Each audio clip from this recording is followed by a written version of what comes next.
Hello, guys. Good day. This is Anna of Reinforcement Club, your fellow positive reinforcer. Today, I am going to talk about how did I look a bit smart in high school, even though I am not. Now, the purpose of this topic is that I just want the younger generation to know that being smart doesn't mean that you know all the answers. Sometimes, it's about how you present yourself and engage with the world around you. It's not about being the best mathematician, the best students, the A students. Matter of fact is that being a C student is enough for you to get by and still win in life. It's not all about knowing the correct answers, especially in school, but it's about how being true to yourself and how you know, engage with people around and the world around you in all sorts of situation. Now, how did I manage to look smart? Yo yo. In high school, even though I'm just an average little girl, because I'm a tiny girl. I know I am tiny because up to this point I am still for 11 and a half or 5 and I didn't grow. So I'm just an average. Now, what did happen to me? Why I consider myself a bit smart. A bit smart because I don't want to go to that level of being an A student because I feel like I don't deserve it. Maybe B students, but most probably in my feeling, C student. I love being average. Like you just have to be yourself. Now, how did I manage to get some you know some awards which I've never thought I could ever have, and people couldn't take it away from me. Now, the first thing I did, which wasn't completely intentional, but if I'm gonna tell you today, you might, it might gonna be useful to you. The first thing I did, why I look smart, look smart, it's because I hang out with intelligent people. Not because they are intelligent, but they were my classmates. There's nothing I can do about it. We get along well. We're cool together.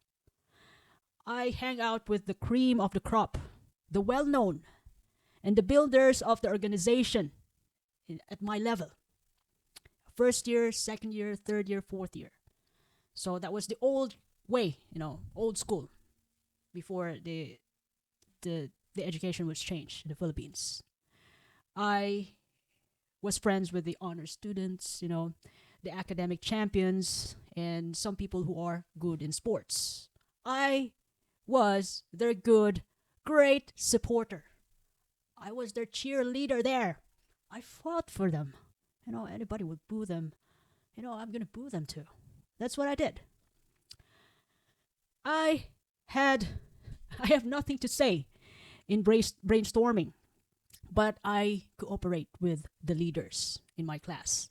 Even if sometimes I'm lazy or against them, I still manage to support them. I go out with the, you know, I go out with the brilliant, with the smartest people and have lunch with them, for fun. My only contribution, you know, to these people is my presence, my attention, nothing else. I even cut class with them. It was fun though, but cutting classes it's just it rarely happened, but it did happen. I get along with different types of people, even those I don't like. I just respect people as they are. I'm not against to anything else in this world. I am average. I'm a reserved type. Now, the next thing I did was, you know, this was unintentional before, way back. I was confident. I was confident because I hang out with the confident people. I hang out with the smart people. So I act out like them. I act confident, even if I wasn't sure of the answers that I utter. But I just secretly tap my brilliant classmates or my best friends. Come on, save me. Come on, what's the answer? Maybe she knows, ma'am. Teacher, she knows. So I'm good at that. And part of building up my confidence in high school was I did my assignments and projects without the help of my parents. And even though the results of my work aren't good enough compared to my smart classmates, I took it as it was. It is what it is. That was my output. My dad couldn't help me because he was completely busy. And even though I understand, I got hurt about it, but there's nothing I can do about it. Just move on. You go to school. That was my job. My dad was also doing his job. So we just get along with life, with pain, and face life as it is. Another thing which contribute to my to my confidence that time, confident student, was that I did my best to become real friends to my brilliant classmates before, even to the point of wherein I became in a people pleasing mode to keep the relationships. So those were the days when I started to question the recipe of genuine friendship. What's the real friendship? What's the real catch of true friends? Because I became a people pleaser just to get along with different people. I tried to be, to overexert, becoming an extrovert, even though I was introvert. Even if I suck on the results on some of my projects, I still own it. I finish all my projects and assignments. Just be myself and I wasn't even proud of it. But I just did it. No pending, no miss, all submitted. And it's up to the teacher. What's their judgment? That's what I got. Another thing I did was that I was honest. I tell people what I can do and my weaknesses, even though I feel terrible displaying my vulnerability.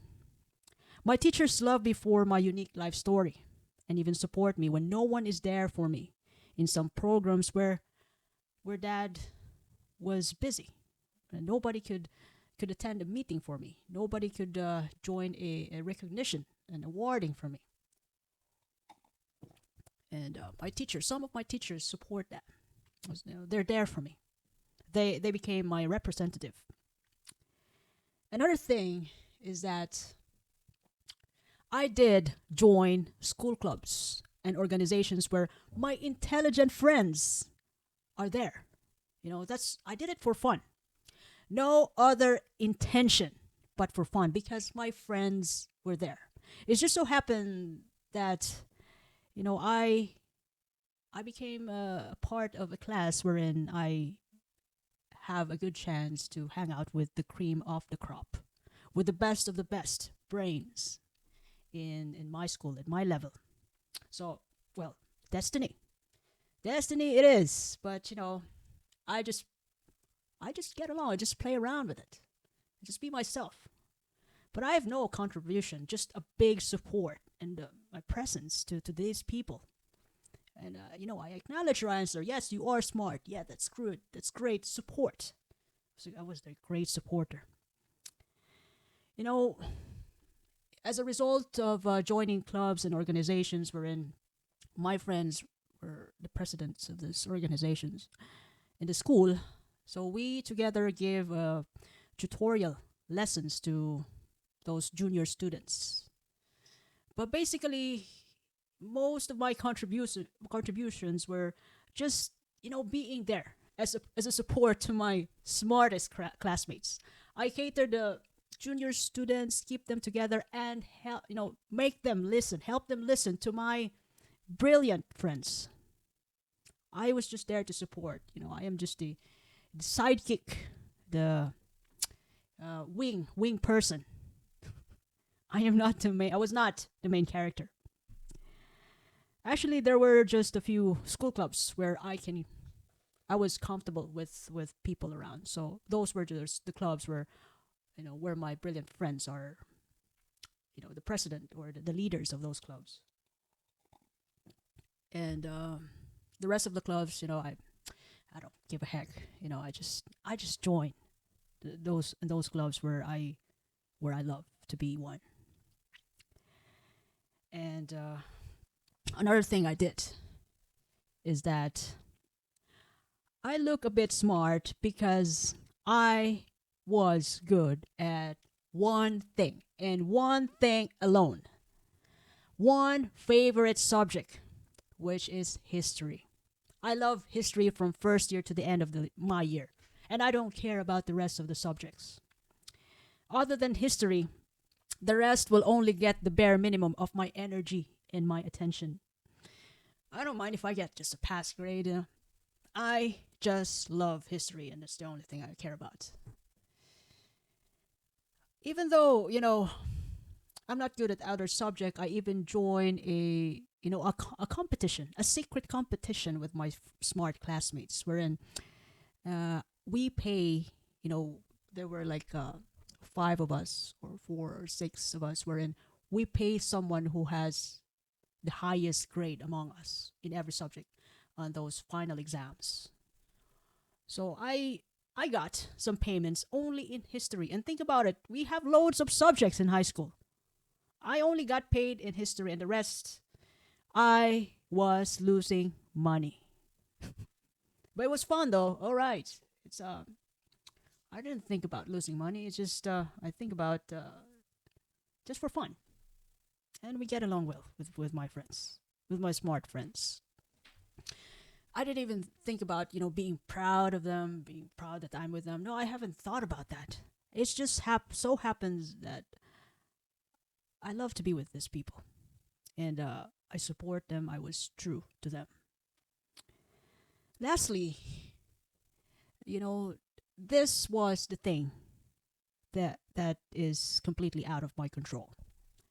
I won the hearts of my teachers, my high school teachers, as an ordinary student. I was unapologetically just being myself with my background story, about my family, about my life, what I'm dealing with. Other than that, I just move on and still go to school. And okay, I did all what is required at the best of my ability. Now, we high school students have a commencement exercises yearly where the school recognizes students.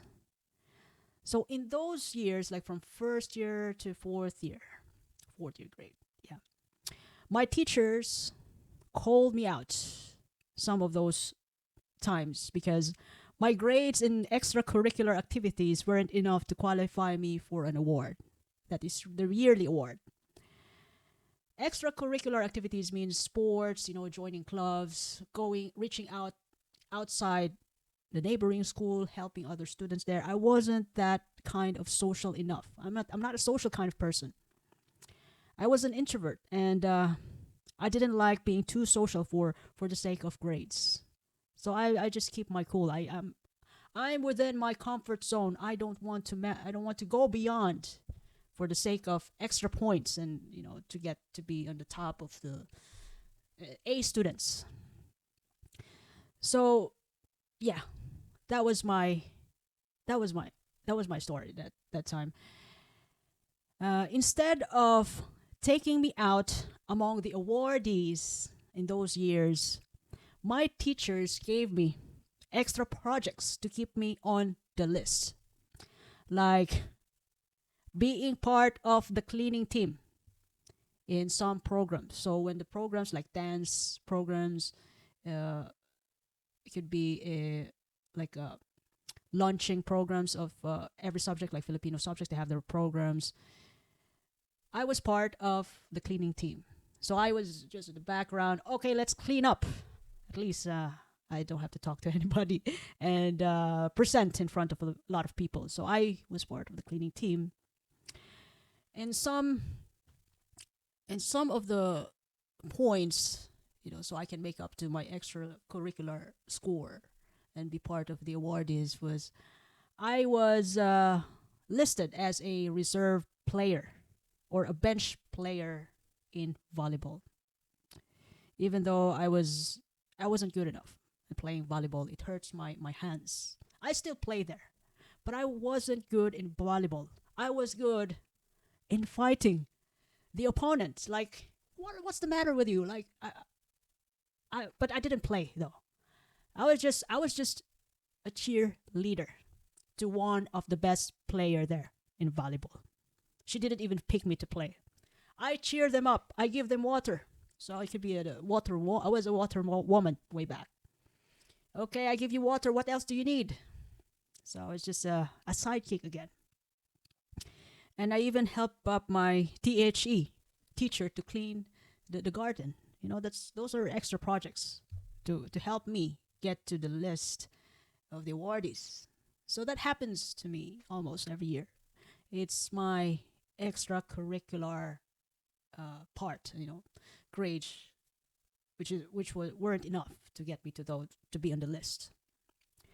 And some of my classmates called me the the dumbest of the smarts because I always got the lowest average every year.